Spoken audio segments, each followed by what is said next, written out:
Hello, everyone, and welcome to the Golden Astrologer Podcast. This is Deb McBride, and I am recording this in lovely Escazú, Costa Rica, on Sunday, December 3rd, in the year 2023. The year is winding down. Can you believe it? This is it. We are in the last weeks of 2023. It is incomprehensible, but that being said, do you have any ideas of energetic projections for 2024? Do you know what you want to project energetically into the new year? What you want to attract to yourself? We're getting closer and closer to that new year. What is it that you want to pull in? What energetics are you using to receive what you want to receive in the new year, 2024? And I can assist you on that journey. And I want to talk about this because on December 18th, I am offering my Vision of the Future 2024 masterclass, where we will explore the energetics of 2024 and through the lens of astrology. And we are going to discuss what energetics are available to us and how we can use them to receive what we need and want and desire, most importantly, in the new year. So what energetic projections are you making in this new year? And how can they align properly with the astrology of 2024? I will be your hostess for that on December 18th at 6 p.m. Eastern Time. It's $55, and you can join Vision of the Future 2024 through my website, thegoldenastrologer.com. Just go there, go click on Book Online, and you'll see among the offerings there is Vision of the Future 2024. If you are not necessarily aware of that, you can always email me at deb@debmcbride.com or info@goldenastrologer.com, and I will send you the direct link. I also put it up in stories on my Instagram, The Golden Astrologer. And so we want to look to this new year for inspiration and for these new energies, and we're going to do this exploration on the 18th. I welcome one and all to join me in this exploration and energetic projection into the new year. And if you are also interested in joining my alchemy membership, that starts in January. And you can email me about that too. That's going to be really exciting. It's going to be a monthly membership. It's starting at the end of January 2024, once we are through some retrogrades. And I am going to offer this monthly where we have a meeting and we have a brief astrological update for the month and an energetic training and an energetic activation in that month. Among other things, there will be a group for you to connect with each other and with me. There'll be goodies, there'll be all sorts of stuff. So if you're interested in that, you can email me about that as well. In the meantime, we have a week ahead, and the big news of this week is that Neptune is going direct, and that is Wednesday, the 6th. Neptune will go direct at 8:20 a.m. Eastern Time. And I don't know about you guys, but I am already feeling this. And this is a once-a-year event that happens. Lately, it's in December because of when Neptune goes retrograde, like, say, 5-6 months ago. And Neptune is the planet of illusion, fantasy, delusion, vision, healing, spirituality. It is the planet of artistry. It's the planet of deep inspiration. It's when you tap into deep inspiration and the result is artistry.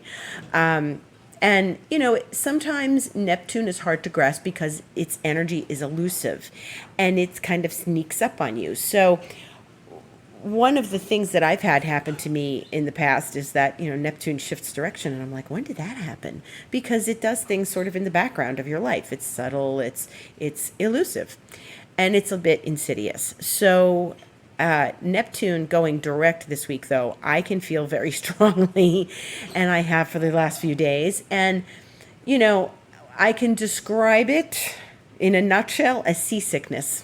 Okay.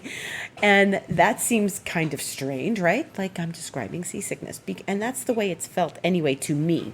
Maybe for other people, they're feeling something else. But what that feels like is this sort of rocking. I was rocking in my hammock yesterday making a video about Neptune and talking about the ocean and talking about the tide and talking about how Neptune's energy can be terrifying when you don't know what to do with it because you feel engulfed.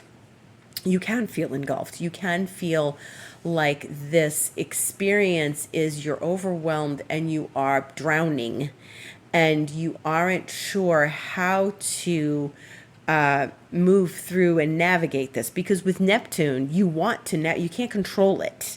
It's not a controllable energy. You want to navigate. You think you set out in your boat to go from point A to point B. And I say this oftentimes that when you're in, your boat going from point A to point B, you really somehow wind up at point Z and you don't know how you got there. And you're like, why did I go to point C? What was this? This was not the plan.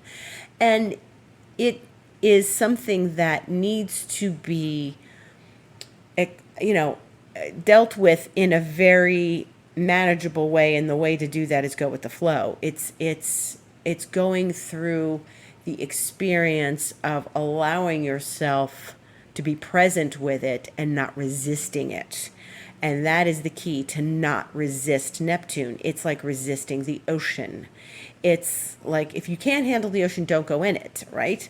So we sit with it and just experience it. And we go with where it's taking us. My coach, Yerlin, once told a story. She went to Antarctica. I don't know, a year and a half ago or so. She went to Antarctica and she went on this incredible journey with, through Chile, Patagonia, and dancing with penguins in Antarctica, and this incredible journey. But there was one point when they were on a boat, and it was very, very, very rocky at one point, and everybody was getting sick, and people were going to their cabins, and they were just horribly ill, and getting sick over the side of the boat. And when the ocean gets really rocky in Antarctica.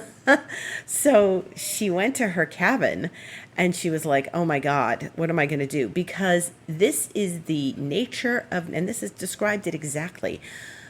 It's the nature of Neptune to be in your boat and be rocking, and it's out of control and you don't know what to do with it. Okay. And people are getting seasick around you and you're like, oh my God. And what's the first thing you do? You panic. Right? You panic. She has led enough plant medicine ceremonies with people that for her, she was sitting there at first panicking like everyone else and like, oh my God, what am I going to do? Because you can't, what can you do? You're on a boat. You're in the water. This is Neptune. You're bracing the wild seas, right? And she sat there and the spirit spoke to her, as it always does for her. And she said, Yerlin, it's just like the plant medicine. And she felt then Mother Ocean come and embrace her. And that's what she knew. Once she knew that it was just like the plant medicine, and she had enough experiences to navigate that, then she relaxed into it and let go. And that's what you have to do with this. So instead of panicking, which is the natural response, you relax into it and you let go. And she rocked and opened her cabin door and sat and watched the water, which no one else was doing unless they were going to get sick. And she sat with there like Mother Ocean embraced her and rocked her to sleep. And that's exactly what happened. Mother Ocean rocked her she allowed it to rock her to sleep. And she just melted into it. And when she did not resist it and embraced it and let it embrace her, they weren't going to die. Nothing was going to happen. I mean, this was a large enough boat. There were many, it wasn't like 3 people on it. There was many, many people. It was a big boat with lots of people. And she just let it take her. And this was the most incredible experience that she described, because she's so right. And this is what we do with these energies. The first instinct is to panic. You can't panic. You got to embrace it and let it work with you and wash over you and just sit with it. And it really did rock her to sleep. And she woke up the next morning and the sea was calm. But that was the way to get through this. And that is the way to get through Neptune turning direct. Now, I have definitely felt like I was rocking on a boat these last few days. And I had to keep reminding myself of that story that I just told you. And that this experience of Neptune, this is what it does, because we feel like, what's going to happen? I feel out of control. I feel engulfed. I feel overwhelmed. This is an energy that I cannot cope with. Sometimes all the Seasick products in the world aren't going to help you. You could drink a little ginger, keep your stomach. You drink some ginger, but you have to allow the rocking to occur and let it take you and embrace you. And then when you reach the point of peace with this and you come to peace with it, because all it really is fear. It's fear. When you are hitting something that is so deeply shaking you from your core, there's something in this for you.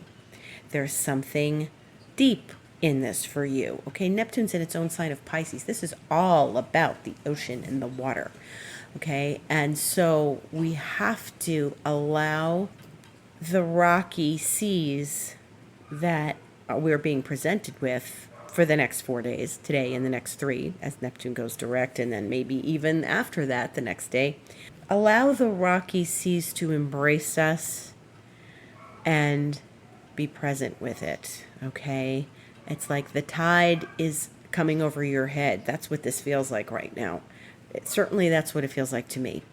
Maybe you're just gliding through this and you're like, meh, maybe you're a Pisces and this doesn't affect you. You're just like, yeah, I mean, it's like every other day. But if you're very earthbound, you're a very earthy sign, this might feel like lopsided to you. But it's no matter. We have to process this because it's showing us something. So the thing to look at is, what are you so afraid of? What is making you so afraid? Is it this stormy passage that you might be going through right now? There could be a stormy passage. If you're feeling that, what is the stormy passage and what are the emotions surrounding that? Like I said, a lot of it is fear. There is lack of confidence. There's, can I do this? There's all sorts of things. But this is really about, all it is navigating the rocky water. And, it's not like we said, hey, I'm going to go on a boat right now. Like I said, if you can't handle the ocean, you stay out of it, right? So I believe that we're being, like, the ocean's thrust upon us, whether we like it or not right now. And so it feels like we don't have stability. It feels like we don't have security. It feels like we don't know where we're being taken to point Z, because we thought we left and we were going to point B, but somehow we're elsewhere. And we have to allow this we can't avoid Neptune going direct. I can't go and hide. I mean, you could, but that would be Neptunian too. To escape is Neptunian. No matter how you escape, if you take drugs, if you go to bed, if you go hide in the closet, this is all Neptune. That's all Neptune, right? So if you want to avoid this, you're being very Neptunian anyway. So the best thing to do is confront it, right? Stare it square in the eye. Let the energy move through you and don't resist. Allow the stormy seas to exist and you can coexist with them, and you are, not necessarily holding on for dear life, but you are confronting what it is that's so unsavory, scary, wobbly, insecure, causing panic. Okay? And it's an interesting thing because, Neptune is just so elusive and kind of like, we think of it as mellow. And when we know people who are Pisces, they're mellow and they're kind of groovy and they're the kinds of people who can pass through these eyes of the storm. And they'll say, oh, it was a quiet week. And the rest of us are like, wah! This week was crazy. And the astrology, I probably told the story before. I remember there was one eclipse one year when I was still studying with Michael Luton, and it was such a crazy eclipse. And after the week of the eclipse, I was talking to a Pisces friend, and she said, yeah, quiet week. And it was like so crazy, rocky eclipse crazy. And I remember I told him, I said, yeah, this Pisces friend of mine said quiet week. And he said, oh, shut up. And he says, oh, shut up. And it was like, he says, you see? And it was like a point he had made. They don't necessarily mind that. Like they glide through it, you know? But he used to also say that Pisces, don't fool yourself. And this was one of my favorite quotes of his. Don't fool yourself. Pisces isn't the one in the room staggering around with a lampshade on their head. They can be more organized than a Virgo on diet pills. And so, you know, it's what it is, you know, it's the water, it's the ocean, it's Neptune. It is King Neptune. It is Poseidon's domain. And so I recommend that you work with this energy, let it pass through you, do not resist, and find out what's making you seasick. Find out what it is that is causing you to be uncomfortable or are just sort of in a state of what could be panic, or if you can spiral into a panic. And I have felt these last few days too. If I didn't feel these things, I wouldn't be able to report back to you about it, you know, because I know somebody out there is listening to me. Not everybody is spiraling into a panic and on the stormy sea. Somebody else is, oh yeah, I'm just like, it's another day, right? Or they just get going with their work. And that's a good thing to do too. I mean, if you're just doing your work and stuff. But if you're feeling everything like I do, then you are noticing that this energy is particularly potent right now. And this is the way it's going to be until we, you know, stop resisting and just work with it and know that Neptune goes direct on Wednesday. And frankly, I'm going to be very happy when I get up on Wednesday morning and it's direct. So, you know, work with this energy. It's very watery. Saturn's also in Pisces, but Saturn is an entirely different energy. It's the boat you build to sail on the water. You know, it's the structure that you build. Neptune challenges that too. Remember, whatever planet is slowest always wins. The slowest moving planet always wins, and right now that's Neptune. So it's very, very slow. It's getting slow it's going to come to a stop and turn around on Wednesday. So if you feel like you can't shake the seasickness, then drink some ginger and maybe take some seasick pills but really sit with yourself and calm the spiral of panic by being with it and looking it square in the eye and confronting it. What is it? Okay. And maybe you're avoiding something. And with Neptune, it's classic to avoid something. You know, it's a planet of escapism. If you are feeling like you're avoiding something and you haven't handled something that needs to be handled and you keep going, oh, I'll take care of it tomorrow, next day, on next week, whatever, then I suggest you tackle that problem, whatever it is. Whatever it is. Don't avoid it. Don't escape from it, you know, because it's not going to help you anymore. It's probably going to make you more seasick if you don't acknowledge and work through whatever that issue is. This is the big transit of the week, and it doesn't take much. You know, all it takes is this Neptunian energy to shake us up before it goes direct to get us, you know, moving, right? If it gets us moving, we have to pick up and do something. Even Neptune wants us to do something.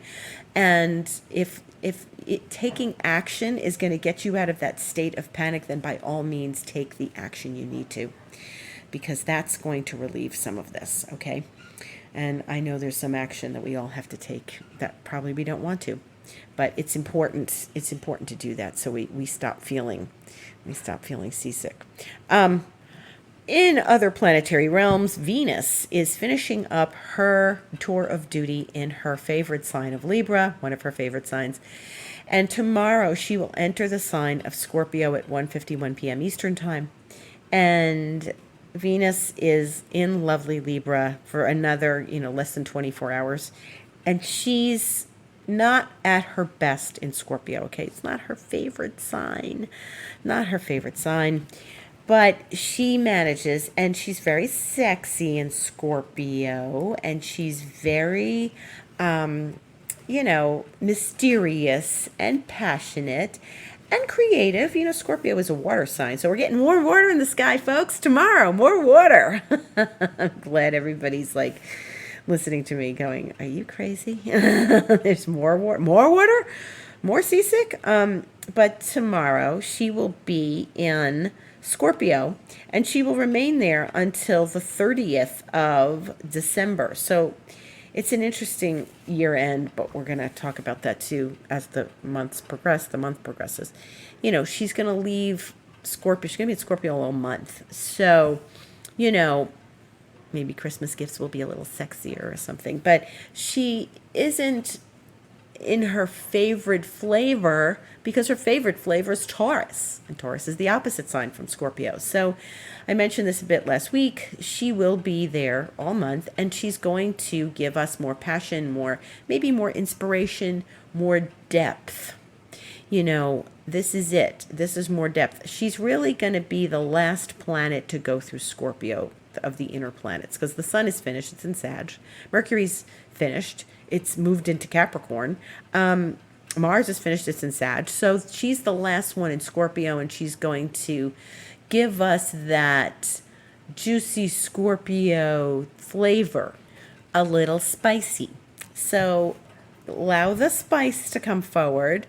The worst thing you can do is repress your own spiciness. Okay, here we are again. Don't resist the spicy. Don't resist the seasickness. Don't resist the spiciness. We're going into more water. This is another planet in water. That's going to be, 3 planets in water, because Saturn's in Pisces, Neptune's in Pisces, Venus is going to be in Scorpio. So this is water. And, the good news is she's going to make a very nice trine to Saturn on Tuesday, 5:51 p.m. So she's entering Scorpio tomorrow, and then Saturn's already at 1 and a little bit over 1 degrees of Pisces, and she's going to make some very nice contact to Saturn, which is good and stabilizing, and maybe financially stabilizing, okay? And she can be spicy, but she can also play the game with the rules when she's trying Saturn. So she's really giving us some stability in this week, okay? Because, they're talking nicely to one another. So that's very good. And I do see quite a bit of stability, even though Neptune is going direct and destabilizing everything. This Venus trine Saturn should give us some nice stability. She's going to be there. So like I said, she's going to change signs at the end of the month, which is the end of the year. And there's so much going on at the end of the year because, Venus is going to go into Sag on the 30th. And on the 31st, Jupiter will go direct. And Mercury will turn direct New Year's Day. So it's like the day after, right? And Chiron will go direct like right after Christmas. So Chiron will station at 15 Aries. And so we've got a lot of shifts and changes happening in those last days of this year. So it's going to be interesting. And I'm glad we're moving into the new year. Like, remember last year? Remember when we were moving out of 2022 and I said, with the new moon and the lunar new year and everything starting in January, and then Uranus going direct, and then Mars was going to go direct, but it was still going to be in Gemini, but going direct not until the new year. Remember that? Last year, go back and listen to last year, December of last year, because I kept saying nothing starts until January, really January 21st last year or so. And this year it's different. Things are going direct sooner. And so when we step into that new year with our energetic projections, we will be, stepping into that new year for real. So, the other stabilizing thing is this week is that Mercury in Capricorn is going to make a very nice relationship, another nice trine to Jupiter in Taurus, and that's on Thursday. So we like that. We like when Mercury and Jupiter speak nicely to one another. This is good. This is speaking sweetly. Mercury is in a very practical place. It's in Capricorn. I know it. I have Mercury in Capricorn. I know what that feels like. And it's in that nice practical place, and it's going to trine Jupiter, and that's good. That's, now remember last week, Mercury squared Neptune, and I think that full moon was complicated and difficult. I think that was a heavy duty full moon because it was loosely squaring Saturn, okay? And that was kind of hard. I felt harder than I expected it to be and harder than I thought it should be because it was loosely squaring Saturn. But still in all, it was a full moon, and it was making that lunation, squaring Saturn, and Mercury was squaring Neptune, so it was a little too much. Now we've got Mercury speaking sweetly to Jupiter, and they're going to have a nice conversation, and they're going to think about abundance and ways of stretching ourselves and being abundant, and that's very good. And then, very nicely, on the 9th, Saturday, Venus is going to be in opposition to Jupiter. Now, I know it's an opposition. Venus is in Scorpio as of tomorrow. She'll move along. She'll oppose Jupiter, which is in Taurus, as we know. And, this is actually good. And this is really interesting for a couple of reasons. One is that Venus, you think an opposition, you're thinking Mars opposite Saturn, right? Which we had a while ago. But we're not there. Where it's Venus and Jupiter, okay? These are good planets talking, they're having a little fun. They're playing with each other a little bit. Venus is going to be spicy, Be very careful in your Christmas shopping on Saturday the 9th. Make sure that you don't overindulge. That can easily happen, especially Jupiter and Taurus wants comfort food and everything. Let's get a big lunch while we're out shopping with our 20 shopping bags. And let's have an ice cream sundae afterwards. This is the energy of, Venus and Jupiter. Like, can it get bigger? Can I make it bigger? Yay! And so that's a very good aspect. Let's not overdo it with the eggnog, okay? So, and did you see my Instagram? I made an eggnog latte this morning. It had a little bit of eggnog and then no alcohol. Well, I think it had a little rum in it. I don't know. It was store-bought. But mostly, I put other milk in it to balance it because it's not too sweet, right? So, okay, I digress. Jupiter and Venus, we don't want to, overdo it, and we want to enjoy them. So use that energy to enjoy and peace and goodwill towards others at this festive time of year, despite everything that happens in the world and society, And, it is another interesting thing is happening is that the moon is going to be in Scorpio that day. And the moon is in Scorpio as of Friday, 10:35 p.m., and it will then oppose Jupiter at 10:41 a.m. on Saturday.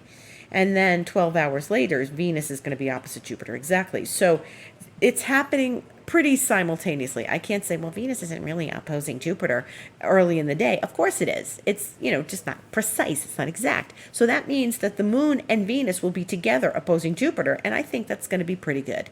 Moon doesn't love Scorpio either, right? Moon doesn't love Scorpio either. Talk about spicy. And just, be careful. The moon will conjunct Venus at 9:24 a.m. and then it's going to oppose Jupiter. And I think that this is a nice abundant aspect, okay? This is a nice abundant aspect we're having on Saturday. So next Saturday is going to be abundant. Remember to watch your spending and your just general overindulgence. Watch your overindulgence, okay? Be careful with that because it can come back and bite you later. The other thing is Sun in Sagittarius will be trining Chiron on Thursday at 7:12 p.m. Eastern Time, and that's around the same time that the Mercury-Jupiter trine is happening. Remember, Chiron is a comet. It's not the status of a planet. Sometimes it feels like it, but that's actually a healing response. The Sun to Chiron in a trine, that's actually good. So it'll smooth over any kind of bumps, I think, that we're going to get this week, especially with Neptune going direct. And remember also, any sort of illusions that we are harboring, right?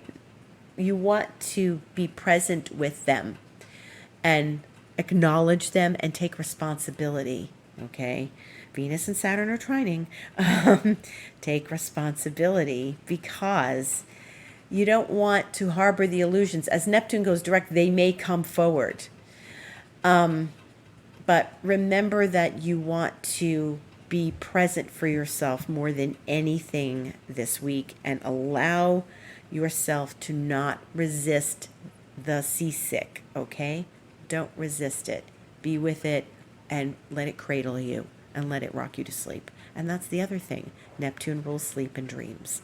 So instead of being seasick, the idea is to be allowing this to cradle us and rock us to sleep. And that's the best use of this energy. I'm Deb McBride. This is the Golden Astrologer Podcast. Next week, Mercury goes retrograde, but we'll talk more about that on Sunday's podcast on the 10th. And I did talk quite a bit about it last week because I talked about Mercury squaring Neptune 3 times. But this nice Mercury-Jupiter is going to happen 3 times as well.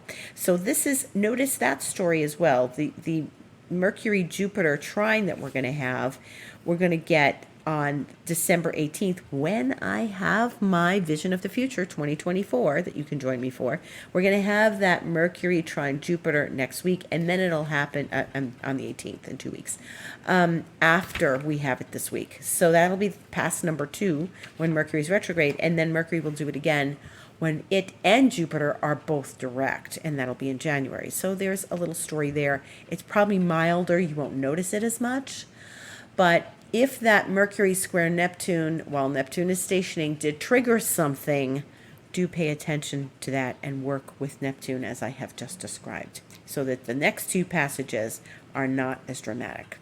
Thank you so much for listening. If you'd like to have a session with me, you may do that by clicking book online on my website, thegoldenastrologer.com. You can also join me in expansion mentoring, which can be for 3 months, 6 months, and 12 months. And this is the power of compounding. When you work with someone long term, you are able to work with them in a compounding way. It builds on itself. So you can work for 3 months and you say, you know what, I want another 3 months, or I want to go for the whole year-long coaching, because you are understanding that as you're growing as a person from the coaching experience, you are absolutely compounding and expanding, as is our plan, and you are, becoming this new person on this new journey. So that's the good part about going with someone for a longer time. I've been working with my coach, my mentor, for 2.5 years, and I understand very deeply how she has helped me change my life. So I really appreciate her in that way. So in any respect, I offer you the same. If you'd like to join me, you can message me, info@goldenastrologer.com, deb@debmcbride.com. And if you are interested in anything like studying Reiki with me, which you can do, I invite you to do so, and you can contact me about that as well. Blessings to one and all. Gratitude to everyone. Thank you for listening, and we will see you on the other side of Neptune direct. Have a beautiful week.